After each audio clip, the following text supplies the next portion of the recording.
नमस्कार दोस्तों, मेरे YouTube चैनल पर आपका स्वागत है। आज की कहानी है माँ, आपको इस घर में रहना है तो चुपचाप स्टोर रूम में पड़े रहिए। इस कमरे में मेरी सासू माँ रहेंगे। महिला आश्रय सदन के प्रबंधक ने सुबह सुबह गेट खोला ही था कि एक संभ्रांत महिला वहीं पड़ी बेंच पर आंखें मूंद बैठी दिखाई पड़ी। शायद गेट की खटक से वो अचकचाकर उठ गईं।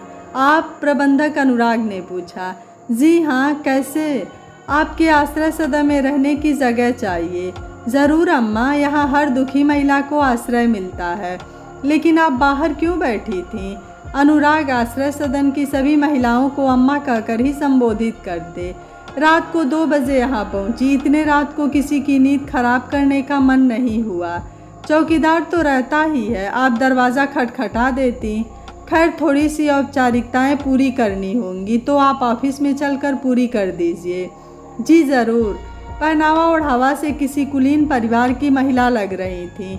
अनुराग ने थोड़ा लिखा पढ़ी के बाद केसरी जी, हाँ, केसरी को कमरे की चाबी दे दी। आपको यहाँ रहकर अपना खाना स्वयं बनाना होगा। अनाज पानी सब यहीं से मिल जाएगा। महीने के 500 रुपये और अलग खर्च के लिए मिलेंगे, जिससे आप अपनी और ज़रूरतों को पूरी कर सकें। डॉक्टर, दवाई और सब चीज़ों की पूरी व्यवस्था है। शायद आपको यहाँ पर कोई दिक्कत नहीं होगी। अनुराग ने सब कुछ अच्छी तरह से समझा दिया और केसरी सिर्फ हाँ और ना में जवाब दे रही थी। उनकी आंखों के कोर बार बार गीले हो रहे थे। अनुराग समझ गए कि कहीं चोट बहुत गहरे में थी, लेकिन अभी कुरेदना उचित नहीं समझा। आश्रय सदन की सारी महिलाएं आपस में बैठती हंसती बोलती, लेकिन केसरी जी चुपचाप अलग ही बैठी अपनी साड़ी के कोट से अपने आंसुओं को पोंछती रहती। जहां सभी महिलाएं अनाज पानी लेने में सबसे आगे रहती, वहीं केसरी जी सबसे बाद में चुपचाप जितना मिलता उतना ले लेती।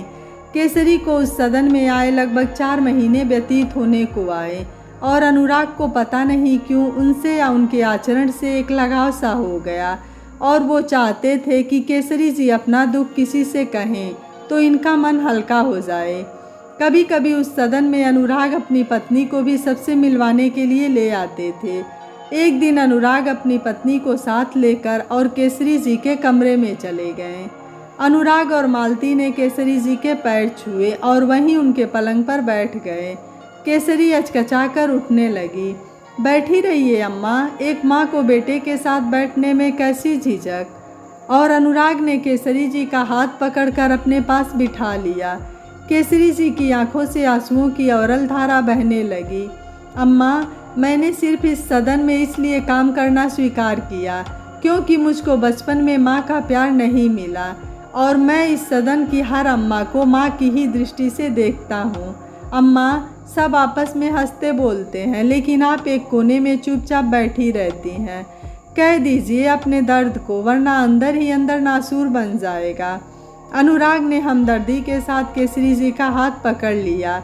इतना सुनते ही बिलक उठी केसरी और पहुंच गई अपने अतीत की गलियारों में।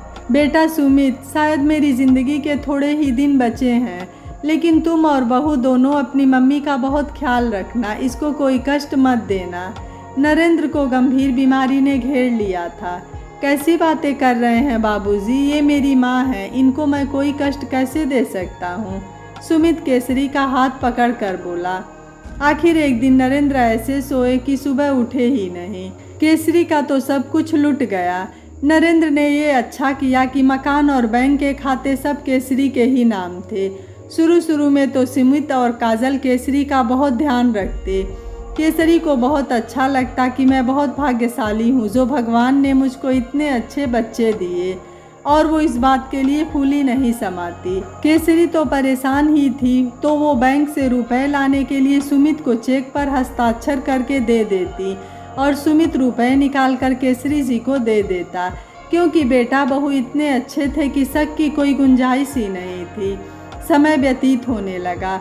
केसरी को जबरदस्ती सुमित और काजल ने हरिद्वार की यात्रा के लिए भेज दिया और इधर सुमित और काजल ने अचानक घर में तोड़फोड़ शुरू करवा दी। बेटा, इतना अच्छा घर बना था और तुम तोड़फोड़ क्यों करवा रहे हो? मम्मी, कई जगहों पर काजल को असुविधा होती है। बस इसलिए थोड़ा सही करवा रहा हूँ, सुमित ने साधारण सा उत्तर दे दिया। केसरी मान गई। मेरे बाद तो ये घर इन्हीं लोगों का है, चलो अपने हिसाब से सही करवा लेने दो। मम्मी, बाहरी हिस्सा ठीक करवाने के लिए मकान के कागजात की ज़रूरत है, दे दीजिए। केसरी ने भोले भाव से मकान के कागजात दे दिया। अब अपने पेट जाए पर क्या शक करना। थोड़े दिनों बाद सुमित ने वो पेपर वापस कर दिए और केसरी ने बिना देखे वो कागजात अपनी अलमारी में रख लिए। एक दिन केसरी किसी काम से बाहर गई और जब तक लौट कर आई उसके बेडरूम का सारा सामान स्टोर रूम में पहुंच गया था। रविवार का दिन था और सुमित भी घर पर ही था। जब केसरी अपने कमरे में गई तो वहां अपना सामान न देखकर अचंभित रह गई। बहू, मेरा सामान कहाँ गया? केसरी चिल्ला कर बोली।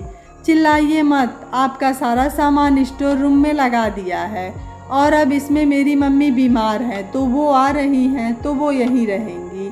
ये कैसी बातें कर रही हो तुम? मेरे ही घर में मुझसे? आपका घर? अब ये आपका घर नहीं रहा, अब ये घर हमारे नाम है। केसरी जी तो अवाक खड़ी रह गईं। मेरे साथ बहुत बड़ा धोखा हो चुका है। सुमित, मैं ये क्या सुन रही हूँ? मम्मी, क्यों बेकार में अपना खून जला रही हैं? आखिर आपके जाने के बाद तो ये घर हमारा ही हो जाता, इसलिए मैंने पहले ही इस घर को काजल के नाम करवा दिया। सुमित बेशर्मी से बोला। केसरी जी का कलेजा धड़ धड़ होने लगा। उन्हें लगा कि वो अभी चक्कर खाकर गिर जाएंगी। इतना बड़ा धोखा! मैंने तो पूरे विश्वास के साथ सुमित को घर के कागजात सौंपे थे और उसने मेरे सीधेपन का ये सिला दिया। मन ही मन काँप उठी केसरी जी। अगर आपको आराम से रहना है तो रहिए स्टोर रूम में, 2 रोटी तो मिलती ही रहेगी। मैं इस घर में बिल्कुल भी नहीं रहूँगी। मेरे चेक बुक मुझको वापस कर दो। केसरी जी जब बैंक गई तो पता चला कि उनका सारा अकाउंट खाली हो चुका है।